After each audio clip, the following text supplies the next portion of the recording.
The echo of gunfire faded into the scorching summer air as Tabitha Fontaine stared at the smoking revolver in her trembling hands.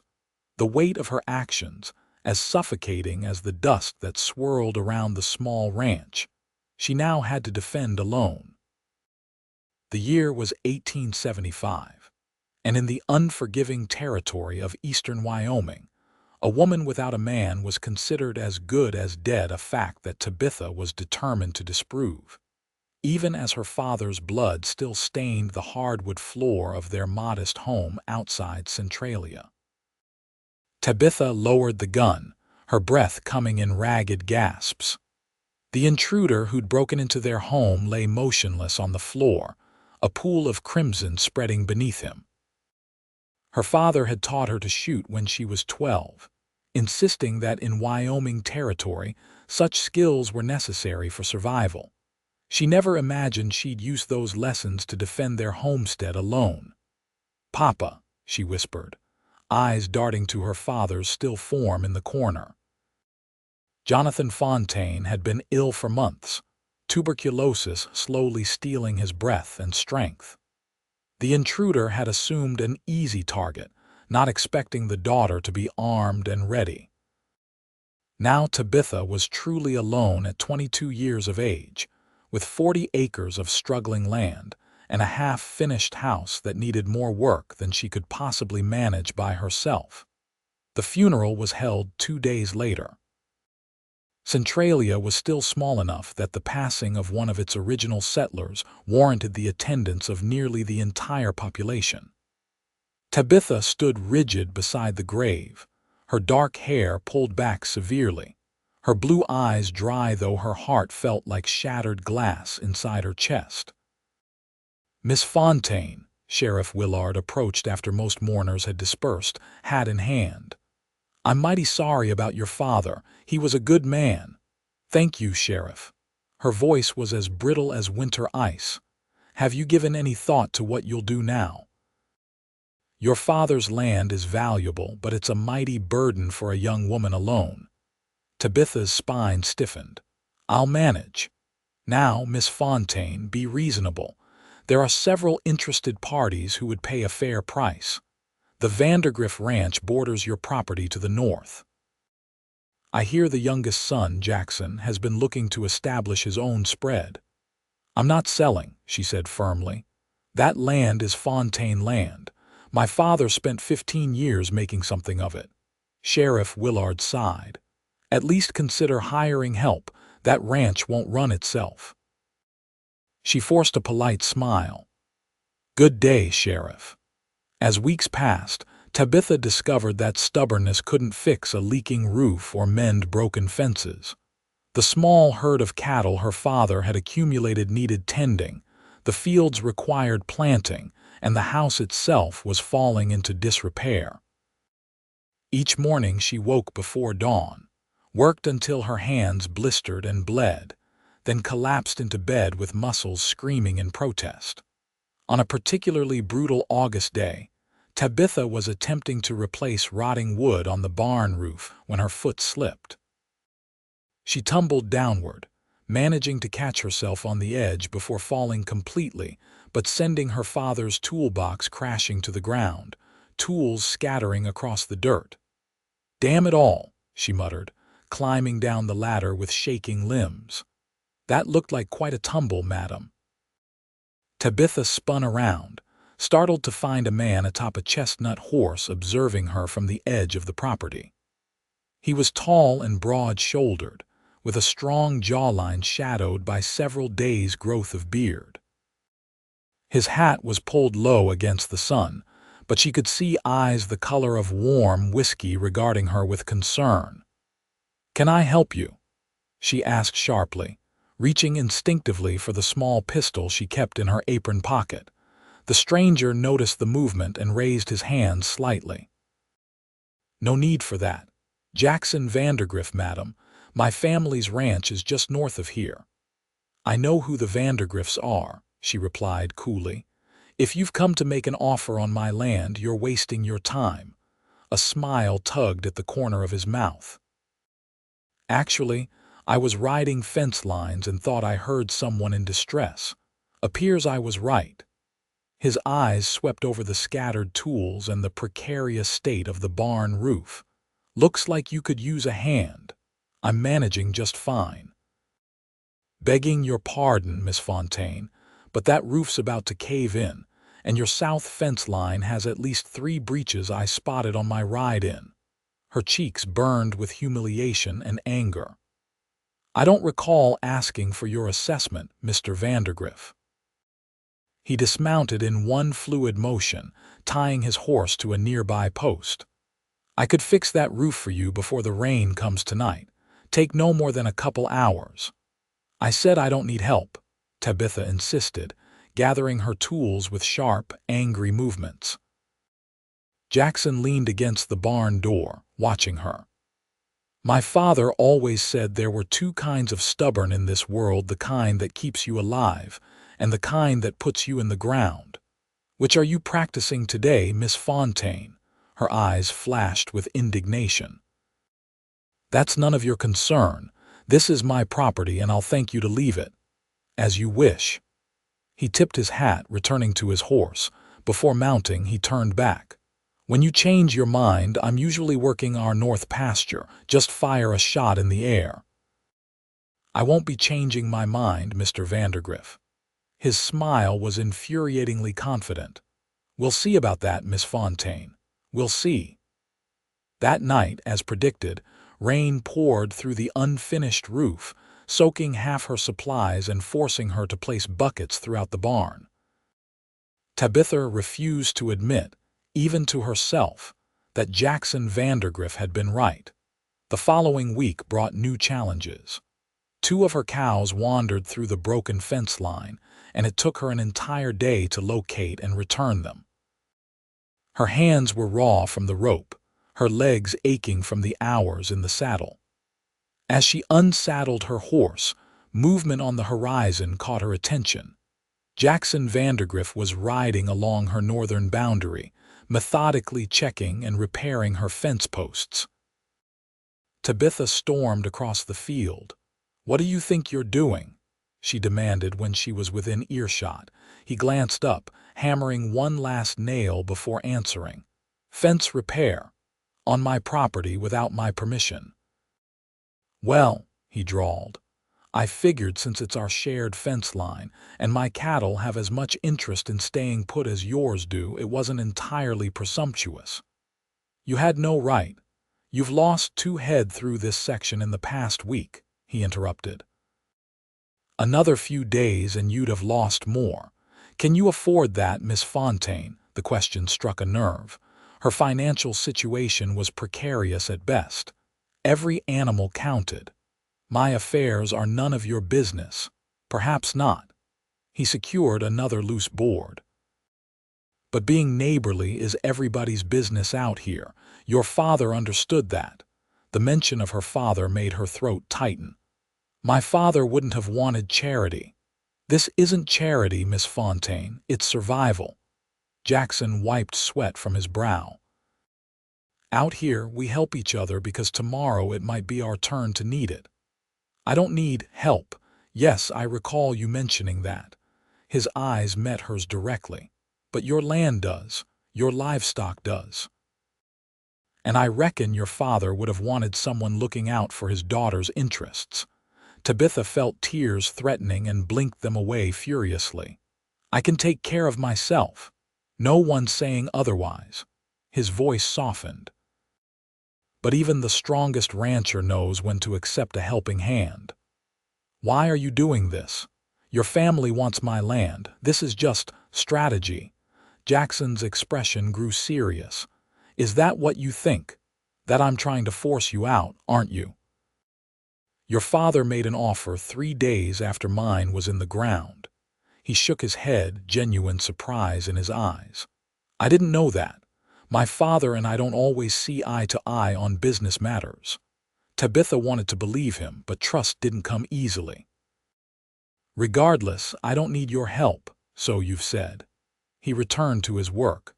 "I'll just finish this section since I've already started." She stood watching him for several moments, pride warring with practicality. Finally, she spoke. "I need to check my eastern pasture. Don't do anything else." His only response was a slight nod as he continued hammering. Over the next several weeks, Jackson appeared with frustrating regularity. Sometimes he would arrive with lumber or tools, other times with information about cattle prices or weather predictions. Each time, Tabitha refused his direct offers of help, yet somehow always found that small repairs had been completed around her property when she wasn't looking. One evening in late September, Tabitha returned from town to find Jackson sitting on her porch, a fresh-killed deer hanging from the oak tree nearby. "Thought you might appreciate some meat for your stores," he said by way of greeting. "You ever give up?" she asked, dismounting. "Not when something matters." His eyes held hers for a beat too long. "Winter's coming. Thought we might settle our disagreement before the snow flies." "There's no disagreement, just you ignoring my wishes." Jackson stood, stretching his tall frame. "I brought supplies to fix your roof properly. The patches won't hold through winter." Tabitha's shoulders sagged slightly. The truth was, she was exhausted. Every day was a battle against time, elements, and her own limitations. Sleep came in short bursts between worries about money and survival. "Why do you care so much about my roof?" she asked finally. "Maybe I care about the woman under it." His directness caught her off guard. "You don't know me." "I know you're brave," he countered. "I know you work harder than any 3 men. I know you're loyal to your father's memory." He stepped closer. "And I know you're too stubborn to admit you're drowning." Something in his words broke through her carefully constructed walls. Perhaps it was the genuine concern in his voice, or simply the accumulated weight of weeks of struggle, but Tabitha felt tears welling in her eyes. "I promised him," she whispered. "I promised I wouldn't lose the ranch. Accepting help doesn't mean breaking that promise." Jackson's voice was gentle. "It means keeping it." She wiped away a stray tear with the back of her hand. "One day, you can help with the roof for one day, then we'll see." His smile was warm enough to melt the first frost that had appeared that morning. "One day is all I need. For starters." True to his word, Jackson arrived at dawn the next morning with a wagon full of supplies and his younger brother Thomas in tow. By midday, half the barn roof had been properly replaced, and by sunset, the job was complete.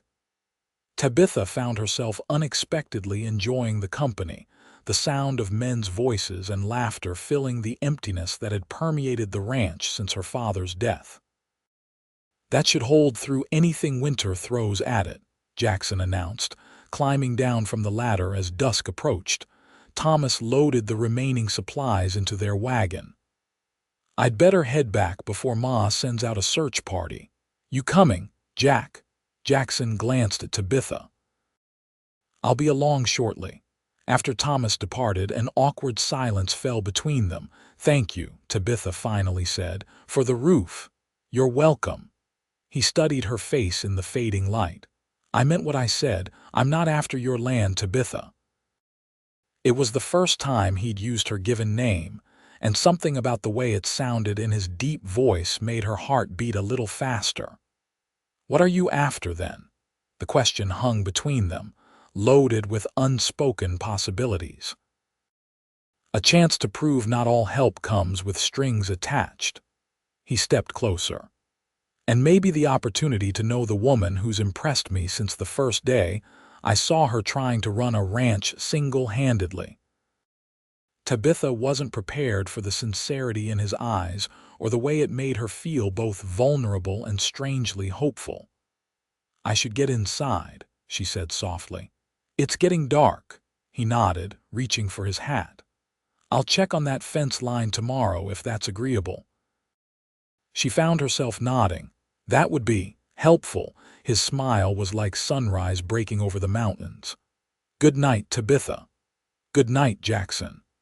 As she watched him ride away, Tabitha acknowledged a small shift inside her, like a key turning in a rusty lock. Perhaps accepting help didn't mean surrendering after all. October brought early frosts and increasing difficulties. Tabitha's small savings were dwindling, and without a proper harvest, winter would be lean. Jackson continued his regular visits, bringing occasional supplies or game he'd hunted. Their relationship evolved into a tentative friendship, though Tabitha maintained careful boundaries. One particularly cold morning, Tabitha was attempting to chop enough firewood to last the week when the axe head flew off the handle, narrowly missing her foot. "Worthless thing," she muttered, retrieving the axe head from where it had landed. "You need to soak that handle in water overnight," came Jackson's familiar voice as he approached on foot from the direction of the creek. "Makes the wood swell and holds the head tighter." Tabitha straightened, no longer startled by his appearances. "Is there anything you don't know about ranch work?" "Plenty," he admitted with a grin. "But I've broken enough tools to learn a few tricks." He gestured to the meager pile of wood. "Need some help?" For once, Tabitha didn't immediately refuse. "I suppose an extra pair of hands wouldn't hurt." Jackson's expression registered surprise before settling into a pleased smile. He removed his coat, rolled up his sleeves despite the chill, and took the repaired axe. Within an hour, the woodpile had tripled in size. "You're getting better at this," he commented as they worked side by side, "at chopping wood, at accepting help."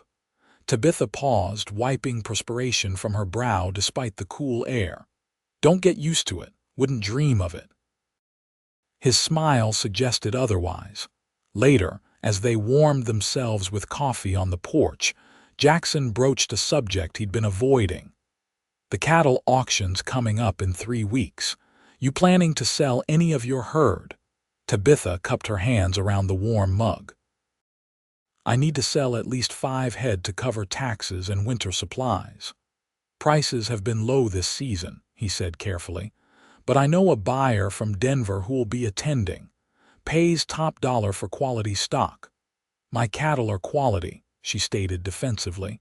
"Never suggested otherwise." Jackson sipped his coffee. "I could introduce you, is all. Might make the difference between a hard winter and a comfortable one." Tabitha considered his offer.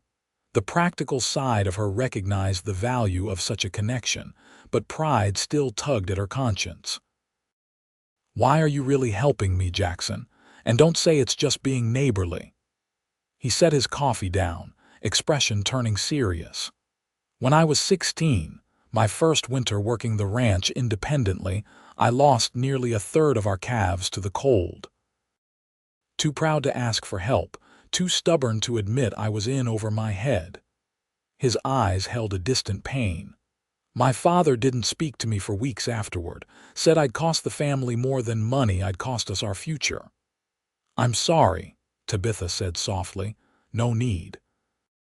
It was a hard lesson, but a necessary one. He met her gaze directly. "I see the same determination in you that I had, but I also see the same dangers. The difference is you're facing them alone." The honesty in his voice touched something deep inside her. "It's hard to let go," she admitted. "My father built this place with his bare hands after my mother died. It's all I have left of him." "Accepting help doesn't diminish what he built," Jackson said gently, "or what you're fighting to preserve." Their eyes held for a long moment, and Tabitha felt something shift between them, a barrier crumbling like the first thaw after winter. "I'd appreciate that introduction at the auction," she said finally. His smile was worth the concession. The cattle auction in Centralia drew ranchers from 3 counties, the streets crowded with horses, wagons, and livestock being herded toward the auction yards.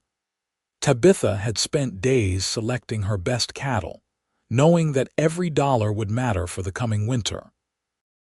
She spotted Jackson across the yard, deep in conversation with a well-dressed gentleman she didn't recognize. When he saw her, he waved her over. Tabitha, I'd like you to meet Mr. Edward Hastings from Denver. Mr. Hastings, this is Miss Tabitha Fontaine." The older man tipped his hat. "Miss Fontaine, a pleasure. Jackson here tells me you raise some of the finest cattle in the territory." "I try to maintain my father's standards," she replied, shaking his offered hand. "Jonathan Fontaine," Mr. Hastings nodded thoughtfully. "I believe I purchased stock from him several years back. Excellent animals, excellent bloodlines." The conversation flowed easily as Mr. Hastings inquired about her breeding program and feeding practices. By the time the auction began, he had promised to examine her cattle personally. When Tabitha's lot came up for bidding, she held her breath. The starting price was lower than she'd hoped, and the bidding moved sluggishly until Mr. Hastings entered the fray. Suddenly, the price began climbing, and when the gavel fell, her 5 cattle had sold for nearly twice what she'd anticipated. "That should keep you comfortable through winter," Jackson commented as they watched her cattle being loaded onto Hastings' transport. "I don't know how to thank you," she said, genuine gratitude in her voice. "You could join me for dinner at the hotel restaurant," he suggested. "Unless that counts as too much help." Tabitha surprised herself by accepting. That evening, seated across from Jackson in the small but respectable dining room of Centralia's only hotel, she found herself relaxing in a way she hadn't since before her father's illness. "You clean up nicely, Mr. Vandergriff," she observed, noting how his usually windswept hair was neatly combed, his clean-shaven jaw revealing a strong profile. "As do you, Miss Fontaine." His eyes appreciated the simple blue dress she wore, one of the few feminine items she'd kept after devoting herself to ranch work. Over a meal better than anything either had eaten in months, they spoke of things beyond fences and cattle books they'd read, places they'd like to visit, memories of childhood. Tabitha discovered Jackson had attended 2 years of university in St. Louis before being called home when his older brother joined the army. "Do you miss it? The city, the learning?" she asked. "Sometimes," he admitted. "But there's learning in ranch life too, just of a different sort." His eyes held hers. "What about you? Did you ever want something beyond Centralia?" Tabitha considered the question. "I always thought I might teach someday. My mother was a school teacher before she married my father." "You'd be good at it," he said with a smile. "You've certainly got the patience, dealing with me these past months." She laughed, the sound surprising her with its authenticity. "I wouldn't go that far." As they walked back to where their horses were hitched, the autumn night crisp around them, Jackson offered his arm. Tabitha hesitated only briefly before taking it, acutely aware of his solid presence beside her. "Thank you for tonight," she said as they reached her mare. "For everything, really. My pleasure." His voice had dropped lower, and in the lamplight from the nearby storefront, his eyes seemed to hold something more than friendly concern. For a breathless moment, Tabitha thought he might kiss her. Part of her apart she barely recognized hoped he would. Instead, he helped her mount her horse with gentlemanly decorum. "I'll ride alongside you until your turnoff," he said. "Roads can be dangerous after dark." The journey back was filled with comfortable conversation, and Tabitha found herself disappointed when they reached the fork that would take her to her ranch, while Jackson continued north to the Vandergriff property. "Tabitha," he said as they prepared to part ways, "there's a harvest dance next Saturday in town. Would you consider attending with me?" Her immediate instinct was to refuse, to retreat behind her walls of independence. But something had changed, both in her circumstances and in her heart. "I'd like that," she answered softly. His smile was visible even in the moonlight. "I'll call for you at 5. As she rode the remaining distance home, Tabitha reflected on how differently she felt compared to just a few months earlier. The ranch was still a struggle. Winter was still approaching, but she no longer felt as though she were fighting the world entirely alone. The night of the harvest dance arrived with a flurry of unexpected nerves. Tabitha found herself caring about her appearance in a way she hadn't since before her father's illness. She washed her hair with the lavender-scented soap she'd been saving and pressed her best dress, a deep green creation with a fitted bodice that had belonged to her mother. When Jackson arrived, precisely at 5, the appreciative look in his eyes was worth every minute of preparation. "You look beautiful," he said simply. The dance was held in the town hall, decorated with autumn leaves and harvest bounty. It seemed the entire population of Centralia had turned out, along with folks from neighboring ranches. Tabitha noticed curious glances as Jackson led her inside, his hand warm at the small of her back. "People are staring," she whispered. "Let them," he replied. "They're just jealous. I'm escorting the prettiest woman in Wyoming territory."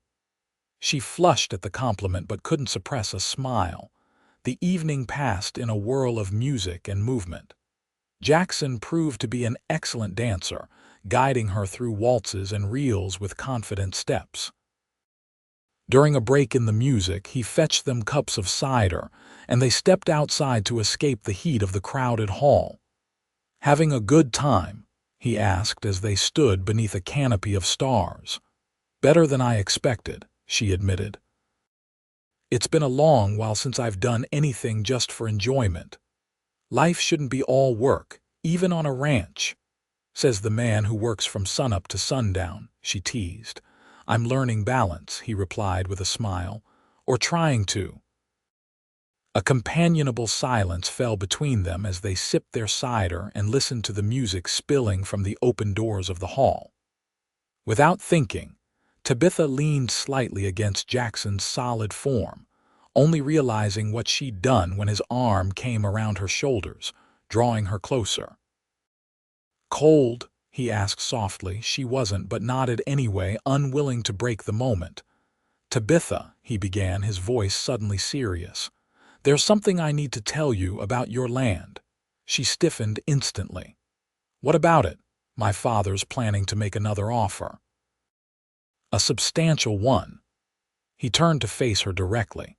"He's convinced the bank to call in some of your father's outstanding loans if you refuse." The warmth of the evening evaporated. "Is that what this has all been about? Softening me up for your father's business dealings?" "No," Jackson said firmly. "I only learned of it yesterday. I came tonight partly to warn you." "Partly," anger flared through her veins. "And the other part, to convince me to sell, to assure you I had nothing to do with it, that I'll stand with you against it if that's what you want." His eyes pleaded for understanding. "I would never betray your trust that way." Tabitha wanted to believe him, but fear and suspicion had been her companions too long. "How convenient that your help arrived just when your family was planning to take my land. That's not fair, and you know it." A flash of hurt crossed his features. "I've never lied to you, Tabitha."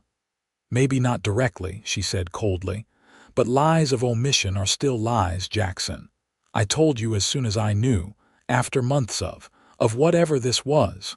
She gestured between them, backing away. "I need to go home." "Let me explain. I think you've explained plenty."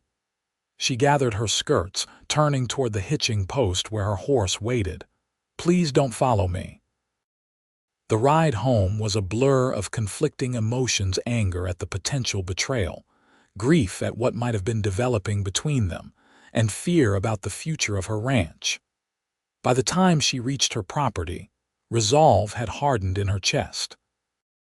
She would not lose her father's land, not to the Vandergriffs or anyone else. The following morning, Tabitha rode into town and marched directly to the bank. Mr. Peterson, the manager, confirmed Jackson's warning there were indeed outstanding loans that could be called in at any time. "But surely there must be options," she pressed. "My cattle sold well at the auction. I can make payments." Mr. Peterson's expression was sympathetic but firm. "The loans are substantial, Miss Fontaine. Your father borrowed heavily during his illness. I'm afraid the amount from your cattle sale wouldn't make a significant dent." "How much time do I have?" 30 days by law, but the Vandergriff offer would clear the debt entirely with something left over. It's a generous proposal." Tabitha left the bank with a heavy heart but unwavering determination. She would find a way to save her ranch without surrendering to the Vandergriffs. For the next week, she avoided Jackson entirely, ignoring his attempts to visit and turning away when she saw him in town. She focused instead on making the ranch as profitable as possible, exploring options from selling timber rights to offering boarding for travelers along the stage route. Then, disaster struck. A sudden early blizzard swept through the territory, catching many ranchers unprepared. Tabitha spent a harrowing night in the barn, trying to keep the frightened cattle calm as wind howled through every crack and crevice. By morning, snow had drifted halfway up the barn doors, and temperatures had plummeted dangerously low. Attempting to reach her house, Tabitha struggled through waist-deep snow, the cold penetrating her clothing within minutes. Halfway across the yard, a gust of wind knocked her sideways, sending her tumbling into a snowdrift. Disoriented and increasingly numb, she fought to regain her footing, only to sink deeper into the freezing white expanse. Fear clutched at her heart as she realized the seriousness of her situation. The house seemed impossibly distant, the snow was continuing to fall, and no one knew she was stranded between barn and home. "Help," she called, her voice weak against the howling wind. "Somebody help." The irony wasn't lost on her. As consciousness began to fade, she who had refused help at every turn was now desperate for it. Just as darkness crept into the edges of her vision, Tabitha heard the muffled sound of approaching hooves. Through the swirling snow appeared a familiar figure on horseback, wrapped in heavy furs. "Tabitha!" Jackson's voice cut through the storm as he dismounted, wading through the snow to reach her. Thank God! Strong arms lifted her from the drift, cradling her against a warm chest. "I've got you," he murmured, carrying her toward the house. Inside, Jackson worked efficiently, building up the fire and wrapping Tabitha in every blanket he could find. Her clothes were soaked through, her skin dangerously cold. "You need dry clothes," he said, concern evident in his voice. "Can you change by yourself?" Tabitha nodded weakly, her fingers too numb to manage buttons. "I need help," she admitted reluctantly. With averted eyes and gentle hands, Jackson helped her into dry clothing, his touch impersonal and respectful despite the intimacy of the situation. Once she was settled near the fire with hot tea in her hands, color slowly returning to her cheeks, he finally spoke about what had brought him. "I was worried when the storm hit. Knew you were alone out here." His voice was carefully neutral. "Thought you might need supplies at least." Tabitha stared into the flames, shame and gratitude warring within her. "You saved my life. Any neighbor would have done the same. Not after how I treated you." She met his eyes then, seeing the hurt she'd caused still lingering there. "I'm sorry, Jackson. I was afraid." "Of me?" "Of trusting you, of depending on anyone." She clutched the blanket tighter. "Of losing everything my father worked for." Jackson moved to sit beside her. "I would never have let that happen. When you refused to see me, I confronted my father about his plans. Told him I wouldn't be part of forcing you off your land." "What did he say?" "That I was a fool." A wry smile touched his lips. "That business and feelings don't mix." The word feelings hung between them, loaded with unspoken meaning. "What happens now?" Tabitha asked softly. "That depends on you." Jackson's eyes held her steadily. My father has withdrawn his offer, at least for now. The bank has agreed to restructure your loans with my personal guarantee. You did that. For me, for us, he corrected gently. If there is an us. Tabitha felt tears pricking at her eyes. Why would you still want that after everything? Because stubborn or not, you're worth fighting for. He reached out, tentatively taking her hand. And because I think I fell in love with you somewhere between fixing your roof and watching you stand up to the entire town at that auction. The words sent a flood of warmth through her that had nothing to do with the fire or blankets. I don't know what to say. Say you'll let me help. Not because you can't manage alone, but because you don't have to. His thumb traced circles on her palm. Say you'll give us a chance. In that moment, with snow sealing them away from the rest of the world and the memory of his rescue still fresh, Tabitha's walls finally crumbled completely. I think I love you too, she whispered. And yes, I'll accept your help, our help, for each other. His kiss was gentle at first, a question more than a demand. When she responded, it deepened into something that spoke of new beginnings and shared futures.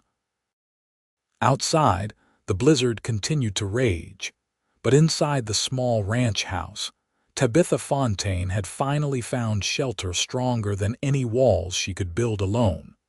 The storm lasted 3 days, trapping them together in the small house. They spent the time talking, planning, and learning each other's stories more deeply. Jackson spoke of his dreams for his own ranch, separate from his father's empire. Tabitha shared memories of her mother and the lessons her father had taught her about the land. On the morning of the 4th day, when the snow finally stopped and the sun emerged to create a blindingly white landscape, they ventured out together to assess the damage. Several fence sections had collapsed under the weight of snow, and 2 calves had been lost to the cold, but overall, the ranch had weathered the storm remarkably well. We should combine the herds through winter, Jackson suggested as they trudged through the snow-covered pasture. Move your cattle to the Vandergriff South Valley. Better windbreaks there and we can share the feeding costs. Won't your father object? Tabitha asked. The South Valley is mine, part of my inheritance from my grandmother. He smiled at her surprise. I do have some assets separate from my father. You never mentioned that. You never asked. His expression turned serious. I don't want your ranch, Tabitha. I want a partnership in every sense. The weeks that followed saw a transformation in both Tabitha's circumstances and her outlook. Working together, she and Jackson established a routine that made both properties more efficient. The Vandergriff hands helped repair her storm damage, while Tabitha contributed her knowledge of breeding and bloodlines to improve Jackson's stock. By December, their relationship had become the talk of Centralia. Some whispered about impropriety, but most recognized the practical arrangement for what it was: 2 ranchers combining strengths to survive the harsh Wyoming winter. Only Tabitha and Jackson knew that it had become much more than practicality. Evenings often found them planning not just the next day's work, but a shared future that grew more detailed with each conversation. We could build a new house, Jackson suggested one night as they sat before her fire. Between the properties, something with enough room for a family. The word hung in the air between them, full of promise. Are you proposing, Mr. Vandergriff? Tabitha asked, her voice teasing though her heart raced. Depends on whether you'd accept. His eyes met hers steadily. Or if that would count as too much help, she laughed, the sound free and unrestrained. I think I'm past that particular stubbornness. Is that a yes? In answer, Tabitha leaned forward and kissed him, her hands framing his face. That's a yes. Christmas in Centralia that year was particularly festive, with the town still celebrating its survival of the early blizzard. The announcement of Tabitha Fontaine and Jackson Vandergriff's engagement added to the joyous atmosphere. though it surprised few who had watched their relationship develop. Even Jackson's father, initially resistant to the match, had come around after seeing the improvements in both properties under their joint management. Christmas dinner at the main Vandergriff ranch brought both families together, the first step in healing old grievances. "To new beginnings," Jackson's father toasted, raising his glass to the couple. Winter gradually gave way to spring, and with the thaw came wedding preparations. Tabitha, who had once prided herself on needing no one, found herself surrounded by helping hands. She no longer had the heart to refuse Jackson's mother assisting with her dress. Neighboring women preparing food for the celebration. Ranch hands constructing the new house that would be their home. The wedding took place on a perfect May afternoon, with wildflowers carpeting the meadow between the two ranches. Tabitha wore her mother's restored wedding gown, a simple creation of ivory silk that Jackson declared made her look like an angel. "Ready?" Sheriff Willard asked as he prepared to walk her down the aisle in her father's stead. Tabitha took a deep breath, gazing ahead to where Jackson waited beside the preacher, tall and handsome in his best suit. "More than ready," she replied. Their vows were simple but heartfelt, promises of partnership as much as love. When the preacher pronounced them husband and wife, the cheer that went up from the assembled guests seemed to echo across the Wyoming plains. The celebration continued well into the evening, with dancing and feasting under the stars. As the night grew late, the newlyweds slipped away to their newly completed house, a beautiful structure that combined elements of both their family homes. "Welcome home, Mrs. Vandergriff," Jackson said as he carried her across the threshold. "Our home," she corrected, kissing him as he set her down. Later, as they lay together in the quiet of their new bedroom, Tabitha traced her fingers along Jackson's jawline, marveling at how much had changed in less than a year. "What are you thinking?" he asked, capturing her hand and pressing a kiss to her palm. "That I'm grateful for your stubborn streak," she admitted with a smile. "If you hadn't kept offering help, and if you hadn't finally accepted it," he added. "We balance each other," she said. "Your persistence, my independence. A perfect match." He drew her closer. "I love you, Tabitha Vandergriff, and I love you. Thank you for not giving up on me." "Never," he promised. "Not then, not now, not ever." The years that followed proved the wisdom of their partnership. The combined Fontaine-Vandergriff ranch prospered, becoming one of the most successful operations in the territory. They weathered droughts and blizzards, market fluctuations and family conflicts, always together, always stronger as a pair than either would have been alone. Their first child, a son they named Jonathan after Tabitha's father, arrived a year after their wedding. He was followed 2 years later by twin daughters, Sarah and Elizabeth, who inherited their mother's spirit and their father's charm. As the children grew, so did the legacy Jackson and Tabitha built together. They added acreage, improved their breeding stock, and established a reputation for quality that extended far beyond Wyoming territory. When statehood came in 1890, Jackson was asked to serve on the first Agricultural Commission, a recognition of his innovative ranching methods. Through it all, they maintained the balance they had discovered during those early days, Jackson offering help when needed, Tabitha accepting it without feeling diminished. Both contributed their strengths and supported each other's weaknesses, creating a partnership that was the envy of many in their community. On their 10th wedding anniversary, Jackson surprised Tabitha with a small wooden box, handcrafted from the wood of her father's old barn. "What's this?"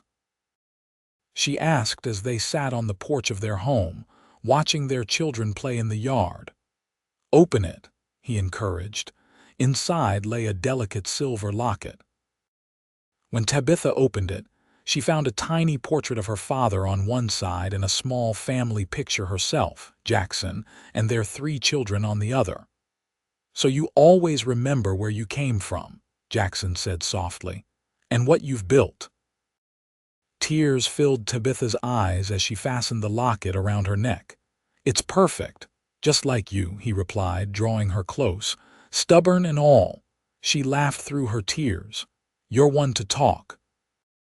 As the sun set over their ranch, painting the Wyoming sky in brilliant oranges and purples, Tabitha rested her head on her husband's shoulder, content in a way she once would have thought impossible. The path hadn't been easy, but together they had created something remarkable, a life built on mutual respect, shared labor, and a love that had begun with one stubborn cowboy who simply wouldn't stop offering help. "Do you ever regret it?" she asked suddenly. "Taking on a woman too proud to accept help, a struggling ranch, all the challenges we've faced?" Jackson's answer came without hesitation. "Not for a single moment." He turned to face her, the same warmth in his eyes that had been there from the beginning. "Some stubbornness is worth persisting through. And some help is worth accepting," she acknowledged, leaning forward to kiss him as their children's laughter echoed across the ranch. They had built together a testament to what could be achieved, when pride gave way to partnership and independence blended with interdependence. In the end, it was never about one being strong and one being weak, about giving help or needing it. It was about creating something together that neither could have managed alone, a lesson Tabitha had once resisted, but now embraced fully, grateful every day for the stubborn cowboy who had refused to let her face the world alone.